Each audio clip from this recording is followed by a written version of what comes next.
अहम खबर दें आपको, मुस्लिम लीग नून, पीपल्स पार्टी और JUI ने मखसूस नशिस्तों पर हल्फ के लिए पेशावर हाई कोर्ट में दरखास्त दायर कर दी है। मज़ीद तफसीलात जानते हैं डॉन न्यूज़ के नुमाइंदे अब्दुल हकीम से। अब्दुल हकीम, बताइएगा दरखास्त में क्या मौक़िफ़ इख्तियार किया गया है?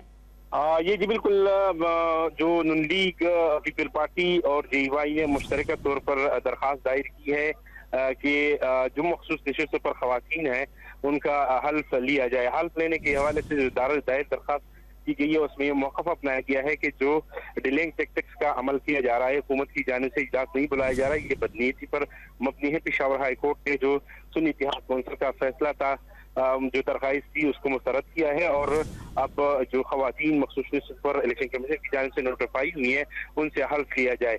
तो इस हवाले से रिट दायर की गई है और उससे थोड़ी देर मालूम हो सकेगा कि क्या हाई कोर्ट इस रिट को मंजूर करते हुए समाअत करती है या नहीं। अब से थोड़ी देर बाद ये मालूम होगा। अब से थोड़ी देर बाद मालूम होगा। अब्दुल हकीम हमें तफसीलात से आगाह कर रहे थे। अब्दुल हकीम, आपका शुक्रिया।